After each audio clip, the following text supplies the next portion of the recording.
तो हेलो मेरे प्यारे दोस्तों, कैसे हैं आप सभी। उम्मीद करते हैं आप लोग बहुत ही अच्छे होंगे। चल रहा था सेटअप का, कुछ तैयारी कर रहे थे, देख रहे होंगे लाइट अरेंजमेंट में थोड़ा सा चेंजिंग है। इसी में थोड़ा सा एक दो दिन वीडियो नहीं आ पाया सही से। क्वेश्चन नंबर 24 तक देख चुके थे केसी सिन्हा डेफिनेट इंटीग्रेशन क्लास 12 के केसी सिन्हा पब्लिकेशन से। बहुत ही प्यारे तरीके से सभी क्वेश्चन को समझ रहे थे। तो आगे भी क्वेश्चन को बड़े ही प्यारे तरीके से समझना है। हर एक क्वेश्चन को बड़े ही बारीकी तरीके से समझेंगे, कैसे कैसे कंसेप्ट लगते हैं क्वेश्चन में, सभी चीज़ों को समझना है। तो अगर अभी तक आपने चैनल को सब्सक्राइब नहीं करा है तो चैनल को सब्सक्राइब कर लीजिएगा और साथ में बेल आइकन प्रेस करके अपने प्यारे दोस्तों को भी शेयर जरूर कर दीजिएगा। तो चलिए आज का अपना क्लास शुरू करते हैं। तो मेरे प्यारे दोस्तों, इस क्वेश्चन को देख करके आपको लग रहा होगा कि नीचे में जो भी फंक्शन हमारे पास अवेलेबल है उसका डेरिवेटिव ऊपर में अवेलेबल है पक्का। देखिए नीचे में साइन एक्स है, ऊपर में कॉस एक्स है। आप यहाँ पर प्रतिस्थापन विधि का यूज करेंगे। आप यहाँ पर जेड जो है साइन एक्स को भी मान सकते हैं या फिर 1 प्लस साइन एक्स को भी मान सकते हैं, कोई प्रॉब्लम नहीं होने वाला है। काहे कि डेरिवेटिव जो कॉन्स्टेंट का होता है 0 होता है। ठीक है, तो देखिएगा यहाँ से हम मान लेते हैं जेड बराबर, माना जेड बराबर क्या चीज़ हो जाएंगे, रूट के अंदर वाला जो भी टर्म है पूरे को मान लीजिए। 1 प्लस साइन एक्स को हम मान लेते हैं जेड। ठीक है, तो डी जेड डेरिवेटिव निकालेंगे तो 1 का तो 0 होगा। साइन एक्स का डेरिवेटिव क्या हो जाएगा, कॉस एक्स डी एक्स हो जाएगा। लेकिन लिमिट को भी तो चेंज करना पड़ेगा ना, आगे जरूरत पड़ता है, इसके लिए आप लिमिट को पहले ही चेंज कर लो। एक्स का एक्स के रिस्पेक्ट में था ना, तो एक्स का वैल्यू 0 रखेंगे तो हमें जेड का मान क्या आएगा, 100 देखेंगे। तो एक्स का वैल्यू 0 रखेंगे तो जेड बराबर क्या हो जाएगा, 1 प्लस साइन एक्स हो जाएगा ना, 1 प्लस साइन एक्स हो जाएगा। मतलब x की जगह पर हम 0 रखेंगे, काहे कि यहाँ x बराबर 0 है। तो इसमें x की जगह पर 0 रखेंगे तो 1 प्लस साइन 0 डिग्री हो जाएगा, और साइन 0 का वैल्यू 0 होता है तो 1 में 0 जोड़ने पर क्या हो जाएगा, 1। मतलब अगर x का वैल्यू 0 है तो z का वैल्यू क्या है, 1 है। अब x का वैल्यू क्या लेंगे, अपर लिमिट क्या था, π/2, तो π/2 लेंगे। तो यहाँ से क्या हो जाएगा, z बराबर 1 प्लस साइन π/2 हो जाएंगे। चूंकि z जो हमने माना था 1 प्लस साइन एक्स को माने हैं तो z बराबर 1 प्लस साइन एक्स होगा। x का मान π/2 है तो π/2 रखेंगे। साइन π/2 का मतलब हुआ 90 डिग्री, और साइन 90 डिग्री का वैल्यू होता है 1, और 1 को जोड़ेंगे तो ये वैल्यू आ जाएगा अपना 2। मतलब लिमिट जहाँ पे 0 था वहाँ पे अब आ गया 1, और जहाँ पे लिमिट π/2 था वहाँ पे आ जाएगा 2। तो लिमिट को भी हमने चेंज कर लिया। तो देखिएगा आप लिखेंगे यहाँ से नाउ इंटीग्रल ऑफ क्या है, लिमिट हमारा कहाँ से कहाँ तक होगा, 0 से π/2 था, अब हो जाएगा 1 से 2। ठीक है, 1 से 2। अब जो भी आपने माना है उसका वैल्यू पुट कर लो। रूट के अंदर वाला जो भी टर्म था उसको आपने मान लिया z, तो रूट अंडर z हो जाएगा। और ये cos x dx जो है ये किसके बराबर है, dz के, तो इसको हम लिख देते हैं dz। ठीक है, और 1/√z का इंटीग्रेशन क्या होता है, ये हो जाता है 2√z। ठीक है, डायरेक्ट से इंटीग्रेशन निकल गया, और 1 से लेकर के 2 तक लिमिट है। ठीक है, कांस्टेंट है, अब बाहर निकाल लो। ठीक है, अब इसका अपर लिमिट और लोअर लिमिट रखेंगे तो √2 और माइनस क्या हो जाएगा, √1, यही होगा ना। रूट के अंदर z था, 2 कांस्टेंट था, हमने बाहर ले लिया पहले। अब √z खाली बचा, अपर लिमिट 2 रखे तो √2 हो गया, माइनस लोअर लिमिट 1 रखे तो √1 हो गया। अब देखिए 2 को रूट से बाहर निकालना संभव नहीं है, इसको ऐसे ही लिख दो, और माइनस √1 का वैल्यू 1 ही होगा ना। तो ये हो गया अपना प्यारा सा आंसर। बहुत ही प्यारा सा क्वेश्चन था, कोई दिक्कत वाली बात ही नहीं है। थोड़ा हमारे आंख पे परछाई आ रहा है, एक और लाइट ट्यूबलाइट वहाँ पे लगाना पड़ेगा। सेटअप का भी वीडियो बहुत ही जल्द आप लोगों को मिल जाएगा, किस तरीके से तैयार हुआ है, किस तरीके से क्या चीज़ सेटअप है। तो चलिए बढ़ते हैं अपने नेक्स्ट क्वेश्चन पे, समझेंगे सभी क्वेश्चंस को बड़े ही प्यारे तरीके से। तो 26 number question, integration of root under cos x और इनटू में है साइन एक्स। तो आपको पता है कि cos x को यदि z माना जाए तो उसका डेरिवेटिव sin x है हमारे पास, लिमिट है 0 से π/2 का। तो यहाँ पे क्या करना है, रूट के अंदर वाले टर्म को आप मान लो z। तो माना z बराबर क्या चीज़ मान लेते हैं, cos x को, तो माना z बराबर क्या हो जाएंगे, cos x। अगर इसका डेरिवेटिव हम निकालते हैं dz तो ये हो जाएगा minus sine x D x, minus sine x D x होगा ना। लेकिन ऊपर में यहाँ देखो हमारे पास सिर्फ साइन एक्स डी एक्स है, तो माइनस को हम क्या करते हैं, इधर ले आते हैं, कोई दिक्कत नहीं है यहाँ तक। लिमिट को भी यहीं पर चेंज कर लो, x बराबर कितना रखेंगे, 0, तो हम z का मान क्या आता है 100 देखेंगे, तो z बराबर हो जाएगा cos 0 होगा ना, और cos 0 का वैल्यू होता है 1। ठीक है, अगर x बराबर π/2 है तो z का मान क्या आ जाएगा, ये आ जाएंगे cos π/2, और cos π/2 मतलब cos 90 डिग्री, ये कितना हो जाएगा 0। लिमिट कहाँ से कहाँ तक है, 0 से π/2 था ना, तो ये हो जाएगा 1 से लेकर के 0 तक। ठीक है, तो अब देखो यहाँ से क्या होता है, इंटीग्रेशन है, लोअर लिमिट कितना होगा 1 और अपर लिमिट क्या होगा 0। अब देखो जो भी है रख लेते हैं value, root under cos x को हमने माना z, तो रूट अंडर z हो जाएगा, और ये साइन एक्स डी एक्स किसके बराबर है, माइनस डी जेड के, तो ये हो जाएगा माइनस डी जेड। ठीक है, आपको पता है माइनस को हम क्या करेंगे, बाहर लेंगे। इंटीग्रल ऑफ लोअर लिमिट 1 और upper limit 0। Root under z है, इसका मतलब जेड का पावर 1/2 है। जेड का पावर 1/2 इसको हम लिख सकते हैं ना, और इधर डी जेड बच जाएगा। और X to the power N का फॉर्मूला क्या होता है, इंटीग्रेशन क्या होता है, X to the power N plus मतलब A to the power N plus 1 और बट्टा एन प्लस 1, जिससे इसमें 1/2 में 1 जोड़ेंगे तो कितना होगा, 3/2 हो जाएगा। तो इसका इंटीग्रल सीधे से आप लिख सकते हैं जेड का पावर 3/2 और बट्टा में 3/2, ठीक है। और ये माइनस जो था कांस्टेंट हम बाहर लिए हुए थे पहले, और लिमिट कितना है 1 से लेकर के 0 तक। चलो इसके आगे सॉल्व कर लेते हैं। माइनस है तो माइनस दे दो, अपर लिमिट कितना है 0 है, तो 0 रखेंगे तो 0/3/2 हो जाएगा, ठीक है। होगा कि नहीं होगा, चाहे देखो एक स्टेप और सॉल्व कर लो, ठीक है। एक स्टेप और सॉल्व कर लो, जो भी कांस्टेंट है नीचे में 3/2, इसको ऊपर ले जाएंगे तो 2/3 हो जाएगा। तो यहाँ से आप करो -2/3 को आप बाहर कर लो, ठीक है। अंदर में बच जाएगा सिर्फ जेड का पावर 3/2, अपर लिमिट 0 लोअर लिमिट 1, ठीक है। यहाँ से क्या हो जाएगा, पहले तो 0 रखना पड़ेगा, -2/3 है तो रहेगा, पहले 0 रखेंगे पहले तो 0 हो जाएगा, और -1 रखना पड़ेगा, माइनस इसके जगह पर जेड की जगह पर 1 रखेंगे तो 1 का पावर 3/2 1 ही ना होगा। तो क्या आ गया, -2/3 और गुना -1, और गुना करेंगे तो ये हो जाएगा 2/3। ये होगा अपना प्यारा सा आंसर। माइनस माइनस गुना होकर के क्या हो जाएंगे, प्लस। उम्मीद करते हैं प्यारे भैया बहुत ही प्यारे तरीके से समझ में आया होगा क्वेश्चन। तो चलिए बढ़ते हैं अब अपने नेक्स्ट क्वेश्चन पे। तो मेरे प्यारे दोस्त बहुत ही प्यारा सा क्वेश्चन है, घबराने की जरूरत बिल्कुल भी नहीं है। cos x का पावर 5 है, सीधे से इंटीग्रेशन x के सापेक्ष निकालना है, प्रतिस्थापन विधि का यूज करना है। तो आपको कोई ऐसा फंक्शन चाहिए जिसका कि डेरिवेटिव हो आपके पास। तो यहाँ पर देखो आप अलग अलग कर सकते हैं, कुछ उस फॉर्म पे लाने का दिमाग लगा सकते हैं। देखो किस तरीके से होता है, तो देखते हैं इंटीग्रल ऑफ कितना, लिमिट कितना है 0 से π/2 है, और cos x का पावर 5 है ना, तो यहाँ से आप करो cos x का पावर 4 अलग कर लो और cos x dx अलग कर लो। और देखो ये cos x का पावर 4 है, cos स्क्वायर x वाला फॉर्मूला पढ़े हैं 10th में, cos स्क्वायर x को sin स्क्वायर x में हम चेंज कर सकते हैं। तो बस वही काम करना है। इंटीग्रेशन ऑफ 0 से लिमिट कितना है π/2 का, इसको हम क्या लिख सकते हैं, cos स्क्वायर x का होल स्क्वायर, ठीक है। और यदि हम इसी cos स्क्वायर x को 1 - sin स्क्वायर x लिख देते हैं तो भी कोई दिक्कत नहीं है, और cos x dx तो है ही, ठीक है। अब यहाँ से अगर हम sin x को z मान लेते हैं तो उसका डेरिवेटिव cos x है हमारे पास। तो यहाँ से हम डायरेक्ट से करते हैं, मान लेते हैं z बराबर sin x, ठीक है। तो इसका डेरिवेटिव जो होगा क्या हो जाएंगे, cos x dx। अब हम डायरेक्ट से वैल्यू पुट कर सकते हैं इसमें ना, और लिमिट को भी चेंज कर लेते हैं। यहीं पे x का वैल्यू यदि 0 रखते हैं तो z का मान क्या आएगा, sin 0 आएगा। sin 0 का वैल्यू क्या होता है 0। अगर x का वैल्यू π/2 रखते हैं तो z का वैल्यू क्या आएगा, sin π/2 होगा ना, z हमने sin x को माना है। x का वैल्यू अगर π/2 रखेंगे तो sin π/2 हो जाएगा, sin π/2 का मतलब sin 90, और वैल्यू कितना हो जाएगा 1, sin 90 का मान।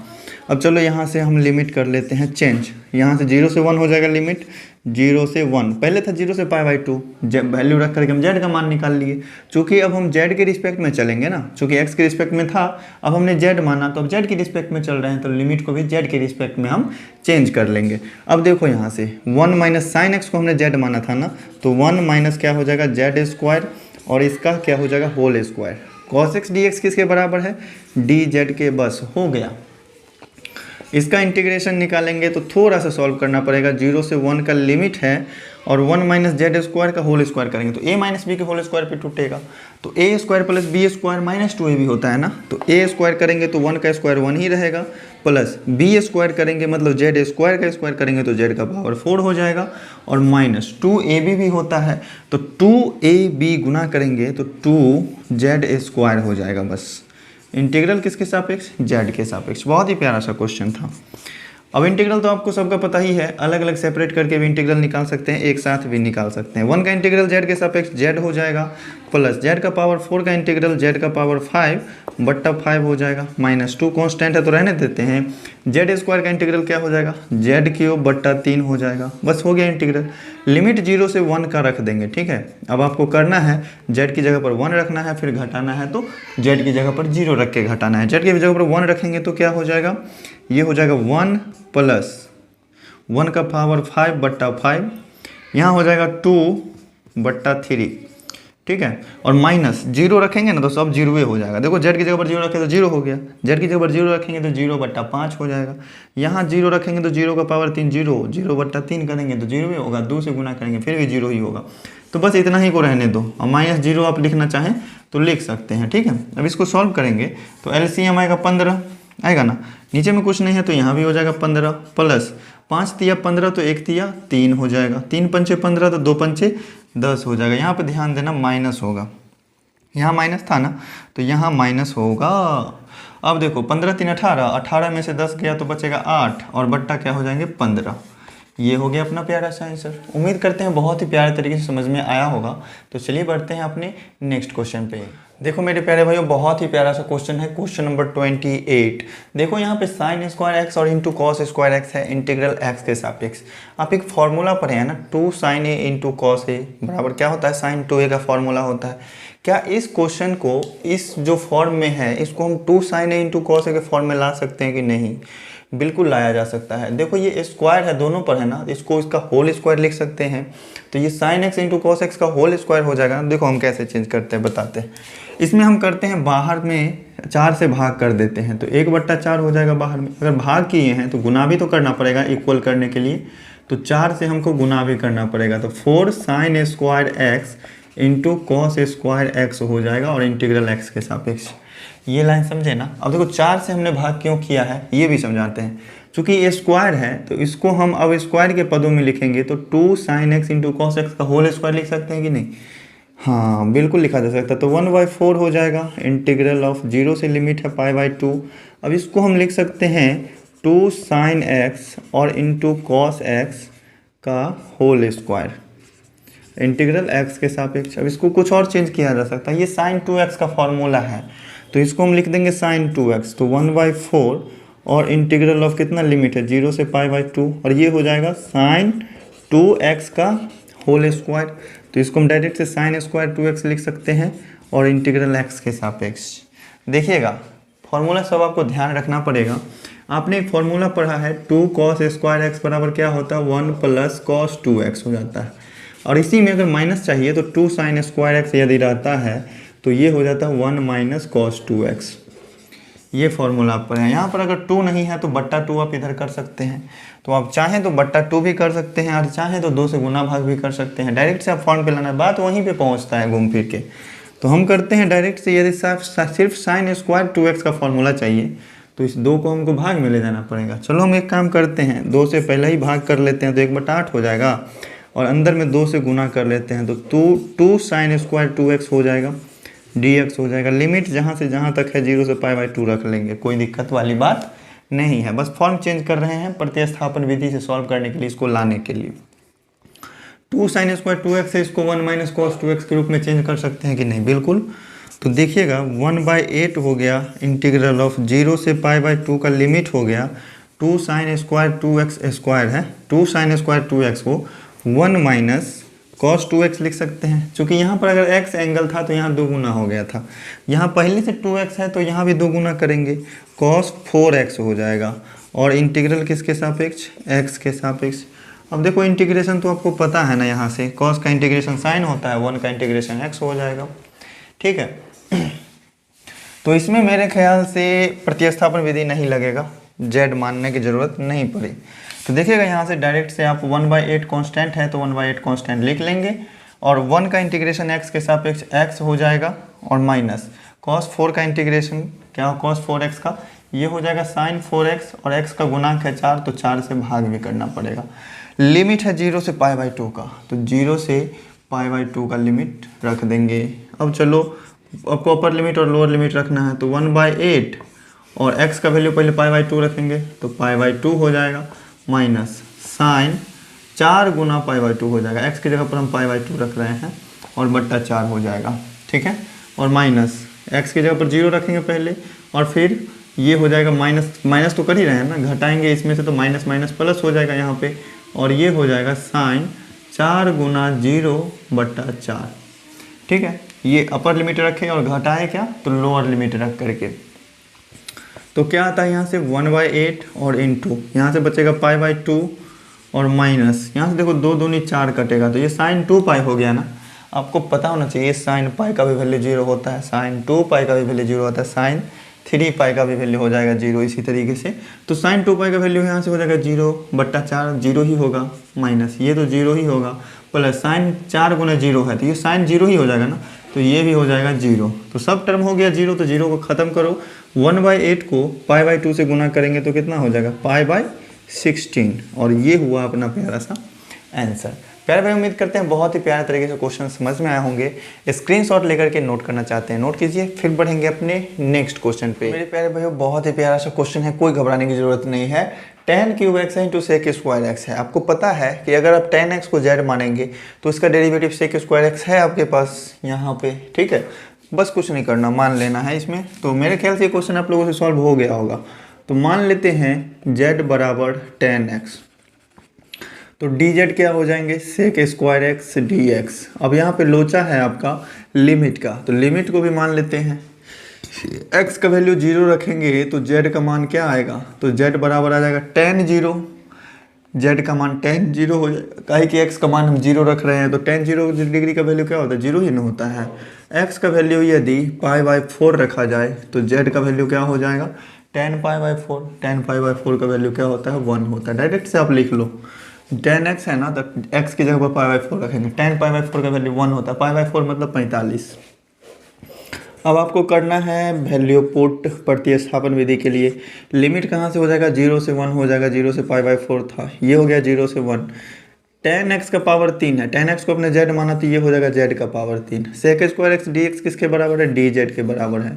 इसका इंटीग्रेशन सीधा से हो जाएगा z का पावर 4 और बट्टा 4, और इंटीग्रेशन का लिमिट कितना से है 0 से 1 है, ठीक है। अब चलो 1 अपर लिमिट रखो तो 1/4 हो जाएगा, माइनस लोअर लिमिट रखो तो 0/4 हो जाएगा।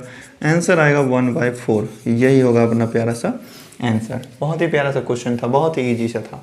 अगर अभी तक चैनल को सब्सक्राइब नहीं किया है तो चैनल को सब्सक्राइब कर लीजिए और साथ में बेल आइकन प्रेस करके अपने प्यारे दोस्तों को भी जरूर शेयर कीजिए। तो चलिए बढ़ते हैं अपने नेक्स्ट क्वेश्चन पे। मेरे प्यारे भाइयों इस क्वेश्चन को भी देखकर घबराइएगा नहीं। देखिए यहाँ पर tan x है और sec x का पावर 4 है। इसको आप इसमें अब अगर आपको पता है कि tan x को यदि आप z मानते हैं तो इसका डेरिवेटिव होता है sec स्क्वायर एक्स, तो क्या इसमें से हम sec स्क्वायर एक्स को अलग नहीं कर सकते हैं? बिल्कुल किया जा सकता है। देखो कैसे हम अलग करेंगे। तो इंटीग्रल ऑफ क्या है 0 से लिमिट है π/4 का, यहाँ पर tan x है, tan x को रहने दो, यहाँ से अब sec स्क्वायर एक्स को अलग कर लो तो ये हो जाएगा sec square x into sec square x, और इंटीग्रल x के सापेक्ष। यहाँ तक समझ गए। अब देखो लिमिट है 0 से π/4 का, अब सेक को तो tan में बदल सकते हैं ना, ये है गया tan x, और सेक स्क्वायर एक्स को आप क्या लिख सकते हैं 1 + tan स्क्वायर एक्स, ठीक है। और इंटू में क्या हो जाएंगे sec square x dx। 10th class में एक फॉर्मूला पढ़े हैं ना, sec square x minus tan square x बराबर क्या होता है 1 होता है। Sec square x minus tan square x बराबर 1 होता है। यही tan स्क्वायर एक्स उधर जाएगा तो 1 + tan स्क्वायर एक्स बन जाएगा। 10th क्लास का फॉर्मूला है। अब देखो यहाँ से आप tan x को z मानते हैं तो dz अपना मिल जाएगा। तो चलो मान लेते हैं, माना z बराबर किसको मान लेते हैं tan x को। तो डेरिवेटिव इसका क्या हो जाएगा sec square x dx। Limit को भी चेंज कर लेते हैं, x का वैल्यू 0 रखेंगे तो z का वैल्यू कितना आएगा 0 ही आएगा, कहे कि tan 0 हो जाएगा, z का मान तो 0 ही आएगा। x का वैल्यू यदि π/4 रखेंगे तो पिछले क्वेश्चन की तरह z का वैल्यू 1 आ जाएगा, tan π/4 होगा, ठीक है। चलो वैल्यू पुट करो, लिमिट कितना होगा 0 से 1 का, 0 से 1 का लिमिट रख दिए। tan x की जगह पर हम रखेंगे z, क्योंकि z माने हैं, तो tan x की जगह पर हो जाएगा z, और इंटू 1 + z स्क्वायर भी तो होगा ना, और सेक स्क्वायर एक्स dx किसके बराबर है dz के। अब देखो थोड़ा सा सॉल्व करते हैं तो क्या होता है, z को 1 से गुना करेंगे तो z, और z को z स्क्वायर से गुना करेंगे तो z3। अब इसका इंटीग्रल किसके सापेक्ष z के सापेक्ष, कोई बड़ी बात नहीं है। देखेंगे इंटीग्रल सीधे से निकल जाएगा। z का इंटीग्रल क्या हो जाएगा z² 2 और प्लस z³ का इंटीग्रल हो जाएगा z⁴ डिवाइडेड बाई 4, z का पावर 4/4, ठीक है।